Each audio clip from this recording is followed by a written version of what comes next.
Your business, your rules. Grow a business that works for you. This is the Her Business Podcast. Hey there, welcome to the Her Business Podcast. I'm Susie Daphnis, I'm your host, and I'm the CEO at Her Business. Now, if you are a long-time listener of the show, if you've got your notifications on to get new episodes as they drop, you might be thinking, what is going on? It is not Thursday. This isn't when I usually get a new episode from Susie. So what's happening? I'm really excited to announce the first of many new changes we're making this year, both inside of Her Business and here on the podcast. We are introducing new mini Q&A style episodes to the show starting now. And that's because I get so many specific practical questions from women inside of our community, and these lead to incredible, insightful conversations that really help those women. But those answers that I give, they stay inside of the email or the Facebook group or the chat or the direct message. So now I'm opening up these conversations here on the podcast. So you ask and I answer. And to start us off with a bang, I'm going to be answering a very common question I get.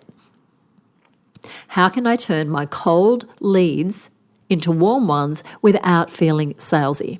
So there's a lot in that one question. How do I turn my cold leads into warm ones without feeling salesy? And this is a problem every single business owner runs into at some point. If you've ever sat staring at your list of cold leads, wondering how to reach out without sounding salesy or pushy or worse, desperate, you are not alone. And it can feel really uncomfortable trying to move someone from going, who is this, to leaning in and saying, tell me more, especially when you're committed to doing business in a way that feels aligned and authentic and relationship first. Now, many women I work with in the Her Business community tell me that they want to grow their audience and their client base, but the idea of chasing cold leads feels kind of icky to them, and I totally understand. Instead of following those leads, often they're doing nothing. And guess what? Those potential clients just sitting there, they never get the help that you could give them. But here's the good news. Turning cold leads into warm ones does not require you to be pushy or salesy or any of those things. But it does require you to be strategic and consistent and most of all, human. And I know you can do that. So let me tell you about a member of ours. We'll call her Rachel. I'm going to change the names of the members who ask these questions unless they specifically say it's okay not to. Now, she's one of our members. She runs a marketing business and she had a list of leads from a free webinar she did months back. But after the event, she didn't follow those up who didn't buy on the actual webinar because she felt kind of awkward about bothering people when they'd already, by not buying on the webinar, kind of said no. And also because she hadn't created a follow-up campaign to start with.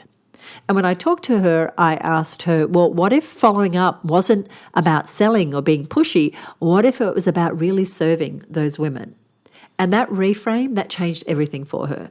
And so she reached out with a very simple, warm email that said something like, I've been thinking about you since our workshop and I had an idea I thought might help with what you mentioned. Now, it wasn't salesy, it was actually relevant and genuine, and it led to several people re-engaging with her. A few even became her clients, all because she changed her mindset about what it meant to follow up. And then there's Mary. Again, I'm changing the name because I don't want to out anybody who hasn't given me permission to share their question. And Mary had been at a trade show and she'd collected a bunch of business cards of people that she was going to market her new membership to. But the membership wasn't ready. She was still developing it. So she held on to those leads so long that by the time she did get round to thinking about contacting them, she had absolutely no connection with them. They didn't remember her or that they'd even expressed interest, which was kind of embarrassing. So what can you do to warm up cold leads in a way that feels good and also gets results? In a moment, I'm going to share what we do, but firstly, I want to give you 3 things to do. And the first thing is to be relevant and not random. What do I mean by that? Before you reach out, ask yourself, what do I know about this person? What problem were they interested in solving when they gave me their business card or they signed up for that webinar or they connected with me or they walked into my store or my clinic? Start there. Relevance shows that you are paying attention and it instantly warms up the connection. So what clues have they already left you about themselves that you can pick up on? And those clues could have come from comments, in a chat on a webinar, or a call or a message to your help desk, or in the pre-screening that you did if you offer any sort of pre-sales questionnaires or surveys. And a tip for you, if you have lots of leads coming in, be sure to use tags or notes in your CRM, in your database or your email tool to track interests. What are people interested in? To note challenges, and even to keep track of what people are signing up for. A CRM is so important. And if you have questions about that, let me know. So when you are doing this, when you're responding in a really relevant, not random way, it's not generic, it's personal. Even if you feel you can't personally keep track of everyone, just automating a few things that you are going to take note of is going to allow your messaging to be more relevant, more personal, and not random. The second thing I'd love for you to do is to add value without asking for anything. Now, oftentimes, cold leads, they need nurturing, not nudging right away. So that might mean sending a resource or sharing a tip or even offering a short voice message that gives them something useful without asking them to book an appointment or to buy anything. Now, that said, when they are first in your world, it is for a reason. They want that free trial or that piece of training that you're doing or that discovery call or the free eye examination or that one-time special offer. So they came into your world to find a solution to a challenge or problem they're having. That is the point that you want to guide them towards the sale. But if they're not there yet, if they're really not warm enough to make an offer to, and sometimes they're more ready than you think, then add value without asking for the sale just yet. And I'll give you an example. So it could be something like, hey, I just recorded a quick video about something you might find useful based on what you shared in that survey a while back. You're showing up in service here, and that builds trust. But you are still keeping in mind that your ultimate goal is to make a sale. So you want the value add to keep being relevant, to lead them towards the decision that will help them become a customer. Because soon enough, you are going to ask them to buy. We're not just going to keep warming them up. We don't want to leave this process too long.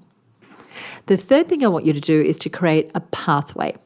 So while I'm all for having a new lead go directly into some sort of sales process, there are times where someone is such a cold lead that they shouldn't even be called a lead. They're simply a name or a prospect or a business card.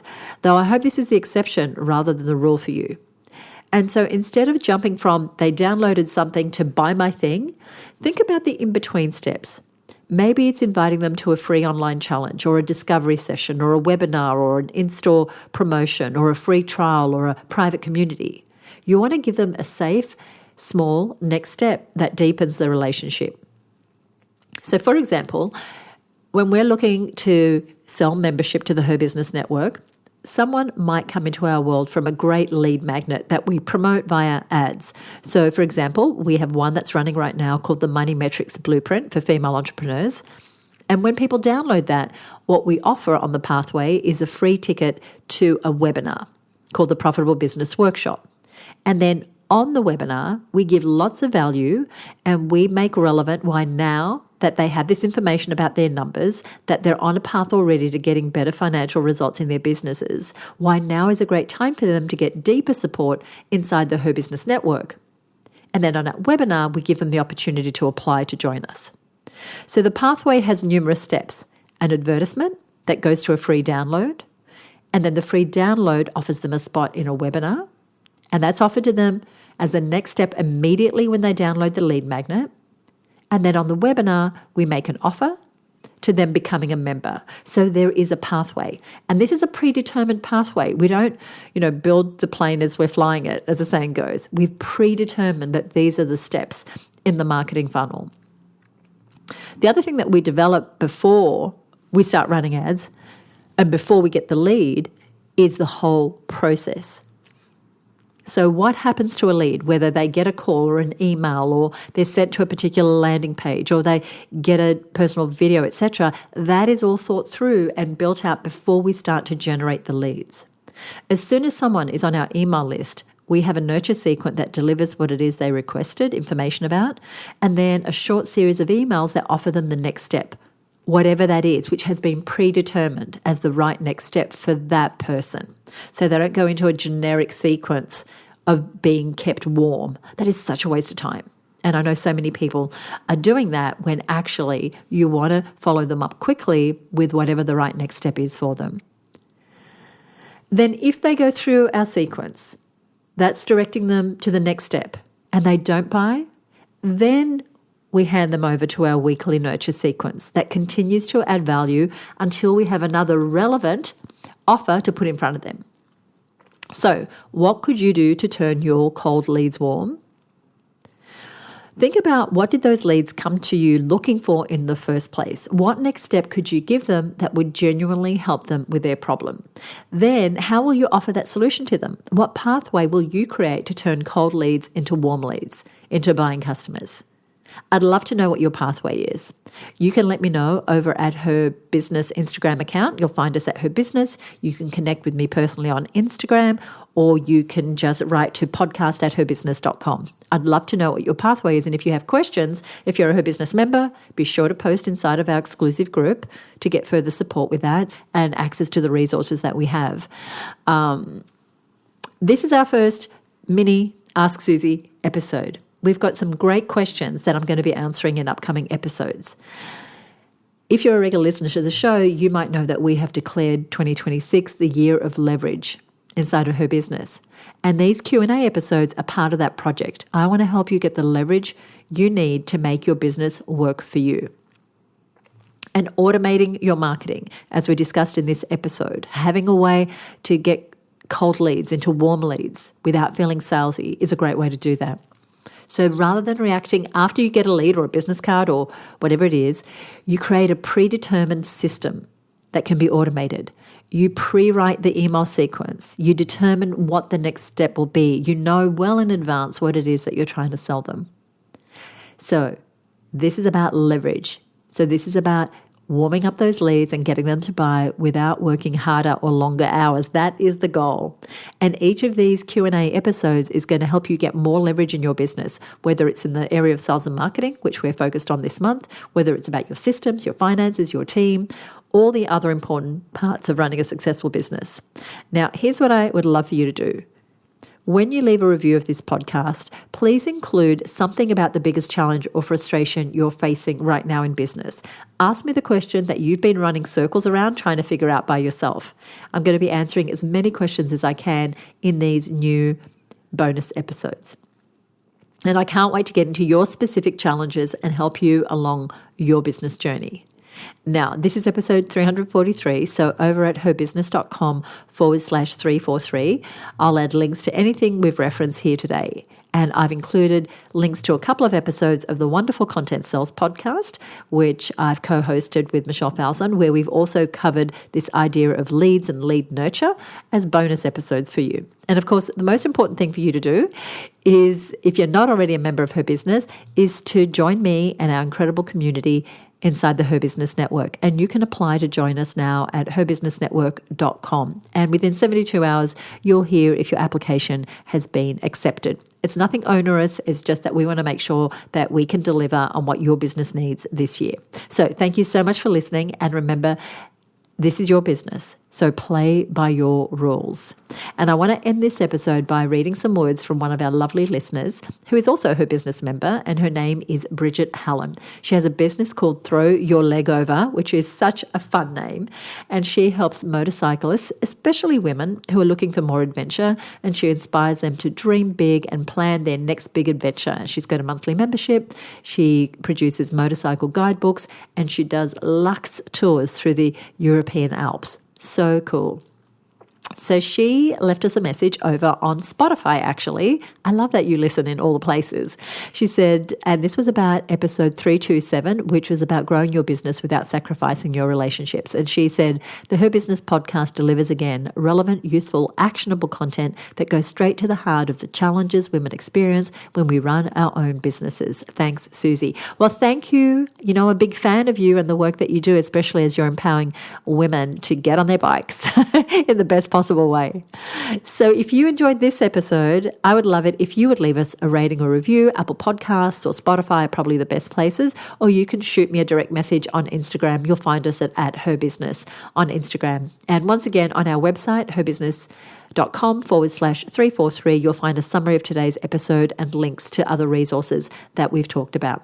So if you are new to the show, be sure to hit follow or subscribe wherever you are listening, and join me next time right here on the Her Business Podcast. Bye for now.